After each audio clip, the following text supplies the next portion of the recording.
Oh, hello there. Yes, well, it's come around again, hasn't it? Yes, the Left Field album, Leftism, the first one. Yeah. Give it another listen. You've forgotten how good it is. Yes. Anyway, talking of things coming round again, we've got radical economic solutions to our radical economic problems, and they just look, well, to a cynical guy like me, like the same old tosh. And there was a fine example of that with Lord Frost. Yes, Lord Frost. You may recall him from those Brexit negotiations. No, I don't think that was that Lord Frost. I think it was a completely different Lord Frost who no longer exists. What are all these people going to do when finally the Tory party does bite the dust? I assumed that Farage would sort of meld into the Conservative Party, but it appears to be the opposite way around, that the Conservatives are just going to meld themselves into Reform. What will they do then? Will they then become like Andrea Jenkins, whereby the past is, well, completely different country? Perhaps to mix my metaphors. Anyway, let's look at Lord Frost's article. Only radical action can block Britain's path to penury. Yeah, good use of the word penury there. This notion, of course, that the country is bankrupt and all of those kind of things, because hopefully you don't understand economics. I mean, he doesn't, obviously, but hopefully he doesn't understand them at a slightly higher level than you, and we can sort of make out that there's no money in the country. Cough, cough. What is to be done? Here's a programme for a change-mighty government. Yes. There we go. Let's dive in after a bit of a preamble. I think this is actually prompted by a policy exchange thing, which is suggesting cutting the civil service. Come back to why that's a really bad idea with Lord Frost. Anyway, two sets of actions are needed to get back on track. Okay then. The first is to rebuild our country, its institutions, its government machine, its borders, its history, its culture. This is crucial. People always want to give their loyalty to something. Without a respected, effective nation state, they will be loyal instead to an ethnic group, a religion or a cause. We have gone too far down that particular road already. You see, it's really about brown people and how bad they are.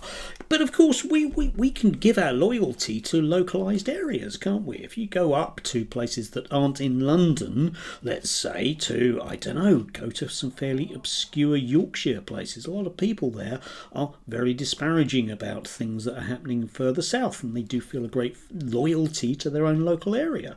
Go to Grimsby, go to Bradford, or don't, because of course they're scary and full of poor people. Still, there we are. Yes, it's all very mum's apple pie, isn't it? Yeah, it's all Spitfires and White Cliffs of Dover, which doesn't really do anything, does it? Anyway, leaving that aside, maybe have a flag behind you. Yeah, it's a really bad idea. Anyway, the other is to get economic growth going again. Okay, to rebuild a market economy with a social contract. It's sounding good so far. An economic machine that benefits working people and doesn't leave anyone behind. Oh, like we used to have then, eh? If we don't do the first, we'll lose all the things that actually make a country a country. If we don't do the second, we'll carry on getting poorer. We need to do both. Oh, great. So we're going to go back to a sensible social democratic model, I can only presume. Welcome to the club, Lord Frost. No, of course not. He doesn't actually mean that, does he? So, let's dive further into the article. There's no alternative to tough decisions here. Oh, falling at the first hurdle, because of course there are always alternatives to tough decisions. Anyone that says there's no alternatives to tough decisions are the people that are deciding that you are going to be poorer. At blunt level, that's what that is. Yo, I have to make tough decisions. Okay then, so you're going to lower your own pay, are you? Oh no, just yours? We need a 10-year programme of consistent but radical change. 10-year plan, very Stalinist. And it must be explained correctly. Ah yes, you see, we need to get you on board because you might be cynical otherwise. There's a widespread belief that the last 20 years have seen crazed free market reform and austerity. The exact opposite is true. Now, at that point, I'm going to just leave that one hanging. Let's just leave that one hanging and think about that sentence. Once again, there has been a widespread belief that the last 20 years have seen crazed free market reform and austerity. Oh, yeah. You see, that's what I thought as well, but we're both wrong, aren't we? Yes, the exact opposite is true. So there hasn't been any free market reform or any austerity. Okay, no austerity. He was a government minister. No austerity. There wasn't any. Right? These are not the droids you want. Okay? Unbelievable. The economy is corporatist entrepreneurialism, and the self-employed have been crushed, and the tax burden is higher than ever. It is doing this that leads to prosperity, not more of it. It is undoing this, that leads to prosperity, not more of it. Yes. In which case, we're just back into Liz Truss territory, aren't we? You can see exactly where this is going to go. Of course, it isn't about rebuilding a state that actually works for people. This is about doing more of the same thing because, and this is the analogy I'm afraid, and I know you're bored with it now, but it is Stalin thinking that if he just kills another 10,000 people, it'll get communism. Yeah, if we can just unlock the potential of the free market, which hasn't realistically existed since, well, basically the days of pin factories. Let's face it. Yeah, there's one for your economics fans out there. Yeah, you see? Do you see the No, probably you don't. John Smith. Anyway, yeah, Adam Smith. Sorry.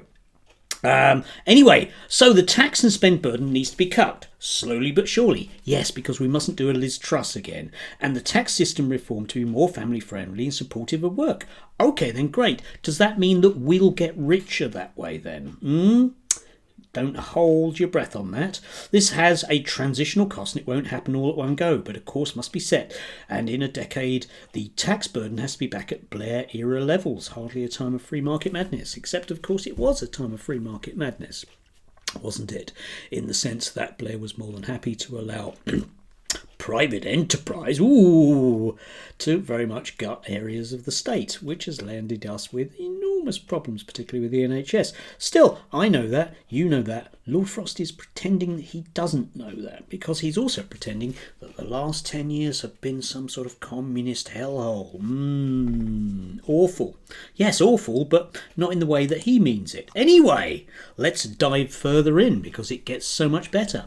There will have to be welfare reform. Of course, those who genuinely can't work, the elderly, sick, disabled, should be protected as far as possible. And again, let's think about that just broadly. As far as possible. I don't know. Is this far? Is this far?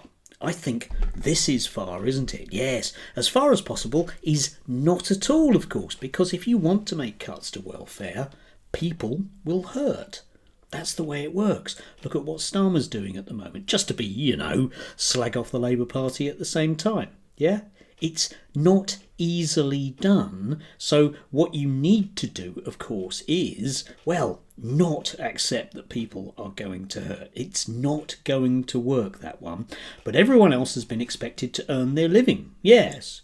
Yeah, presumably including Lord Frost. We can't have a system where you can often have the same disposable income not working as the median national wage. Yes, but the problem, of course, once again, as I keep pointing out over and over and over again, is that wage levels are so low in this country that in many ways it doesn't make any sense to go out to work.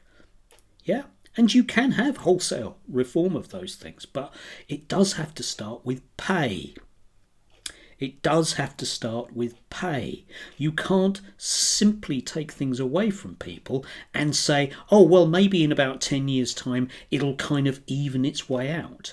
Historically, that's never happened. You look at the whole of the post-war consensus. That didn't happen. That wasn't what was going on, was it? Collective bargaining meant that people were able to push their wages up, and there was an acceptance at government and high levels of business that was the social contract that was going to work for everybody. 50s, 60s, 70s to a large extent. Thatcher comes along and decides that actually she's going to rip that one up, because after all, she's read various things by various Chicago school economists, and it's all definitely going to work. Just look at Pinochet's Chile. Just look at other countries in South America right now where it's certainly working. Come back to that one. And markets need to be freed up.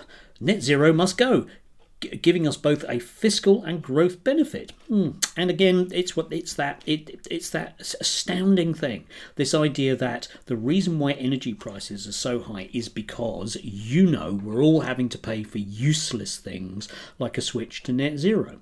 Okay then, but once the infrastructure's there, then electricity will really be cheap, won't it? So that's what we call an investment. Lordy boy. A royal commission should examine moving to European-style health and social care arrangements. Yep, there you go. That's your NHS gone, innit? Planning liberalisation can unleash the market to build houses and infrastructure. Yes, it can do, but of course, being a Conservative, you'll just decide that you don't want anything built anywhere so that your constituents looking out of their window have to look at a pylon or something. So that isn't going to happen. People have talked about that forever and ever and ever, and you can see exactly what ends up by all of those Daily Mail and Daily Express and Daily Telegraph articles about how dreadful Labour is building things. Childcare should be deregulated to make it cheaper. Yeah. Okay then, so we've got a supportive state that basically just has children being put at some risk with unregulated childminders. Okay, yeah, I'm sure that sounds like a really good idea until you stop for a second and think about it. Won't work, hasn't worked in the past. We could just have the state basically going into situations where it very directly subsidises in workplaces places for people to have their kids. We could go there. We used to do that. You think about the system that there was established under Tony Blair. Oh dear, him again. Yes, the horrible state regulation that there was around that. All of those great places that people used to go, their community centres where there would be nurses and people on hand to help them, and there would be a creche and everything else. And the Tories closed them in that, there's no such thing as austerity 2010. Still, never mind that, eh? Radical ideas need, well, certainly not Lord Frost. Labour's employment laws should be reversed. Yes, because nothing says making people richer than getting rid of those last few things that actually protect people in the workplace in terms of their pay. Again, it's about pay. There is no shortage of things to do. A serious reform programme will lift the growth rate. Look at Argentina, how quickly fast growth rate has returned after the initial pain. At which point, I would suggest to you, you can Google this. There was a piece in the Financial Times about it just a couple of days ago. Yes, the poverty rate for the last 2 years in Argentina has been over 50%. The initial pain is half the population having to basically become impoverished. Oh, that dreadful word, penury. Still, it's worth it, isn't it? Because, they've got rid of their inflation now. Where does that remind you of? Yeah, it might remind you of us shifting our inflation out of the country, which is what Margaret Thatcher did, that great economic miracle. Well, it's not a particular miracle if you have millions of people that are thrown onto the dustbin of history, if you like, which is effectively what happened under Thatcher. Millions of people unemployed, which we then had to pay for enormously because that social unrest was a bit mean in 1981. You didn't really want it repeated afterwards. So that was our North Sea oil money spaffed up, and at least in part against the wall. Huge welfare bill. Now you could argue we shouldn't have had a huge welfare bill. Okay then, right, but then you will end up with that whole rioting thing, which is always problematic, isn't it? Yes. Still, you can always blame bad people, can't you? Anyway, there you have it.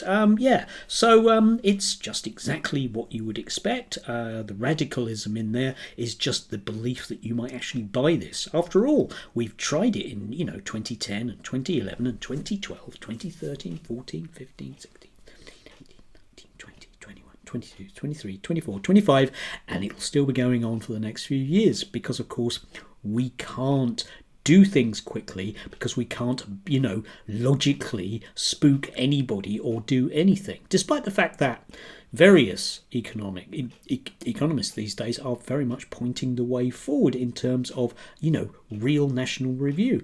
And just on a blunt level, if you want to go down the policy exchange route of actually, stripping out the civil service, you can do that. But just think again about some of those places in Yorkshire, like Grimsby and Bradford, where the only decently paid jobs, the only decent amount of money that's going into the local economy is people that work for local or national government. That's it. There's nothing else there. And if you take that away, I don't see how there's going to be just an initial bit of pain. Because our experience, ordinary people, our experience is that it's decades. And I think it's a bit Well, I'm not really quite sure of the exact phrase because I try to make these videos as nice as I can do, but it's a bit something to ask people yet again to believe in jam tomorrow, because after all, if we just shoot another 10,000 people, we'll have nirvana, won't we? Anyway, do have a glorious, what is it, Saturday, yeah, ooh, sunshine on a cloudy day, yeah. Oh no, it's June. Never mind, enjoy.